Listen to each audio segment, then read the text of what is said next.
বন্ধুরা, এই যে লাঞ্চ করতে বসে গেছি দেখো।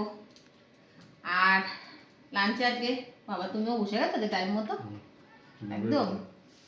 বাবা আজকে আর ডাকতে হয়নি বুঝলে, আজকে মানে লেগেছে তাই না? লেগেছে আজকে, আজকে খিদা পেয়ে গেছে। খিদা খিদা খিদে নয় খিদা। কি আছে মেনু চলো ঝটপট দেখিয়ে দিই।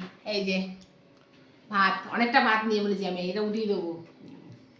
আর সঙ্গে রয়েছে ডাঁটা শাক ভাজা আর উচ্ছে আলু বেগুন দিয়ে ভাজা, ঠিক আছে। আচ্ছা একটু রয়েছে এই যে কাসন্দর বোতল, শাক ভাজা দিয়ে খাবো, গরম পড়ে গেছে। আর এখানে রয়েছে একটু ডাল রয়েছে, আচ্ছা একটু কই মাছ রয়েছে, তেল কই।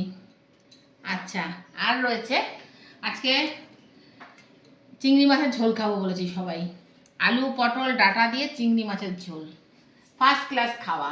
এই ঝোলটা আমার ছেলের বিভৎস ফেভারিট। আর এই ঝোল আমার মানে প্রায় বউ চিংড়ি মাছ হলে বলবে মা ও মালাইকারির ভারী ওসব অত ভালো হয় না, ও এই ঝোল বেশি ভালো খায়। এই চিংড়ি দিয়ে ডাঁটা আলু পটল দিয়ে ঝোল করলেও দারুণ খাওয়া হয় ওর। আর আমারও বিশাল ভালো লাগে না গো, ভালোই লাগে কিন্তু গরমকালে ঝোলটা দারুণ লাগে। আর রয়েছে লাস্ট পাতে একটু চাটনি, আর রয়েছে রায়তা, এই যে শসা টমেটো তারপরে মশলা দিয়ে একদম বানিয়ে নিয়ে এসেছি, ভাজা মশলা চাট মশলা সব কিছু দিয়ে এই যে বানিয়ে নিয়ে এসেছি রায়তা এক বাটি, দই লাগলে আরও দিয়ে দেবো। তো এই আজকে দুপুরের আয়োজন, একদম সিম্পল মেনু, তবে খেয়ে শান্তি। আর প্রচুর খিদে পেয়েছে, আজকে সকাল থেকে সেরকম কিছু খাইনি, আজকে না খাওয়াই প্রায় একমাত্র বলতে পারো। ঠিক আছে বন্ধুরা, মেনু দেখিয়ে দিলাম, আর বলার বিশেষ কিছু নেই। দেখা হবে খুব শিগগিরই আবার নতুন কোনো ভিডিওতে।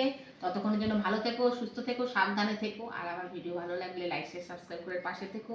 টাটা বন্ধুরা।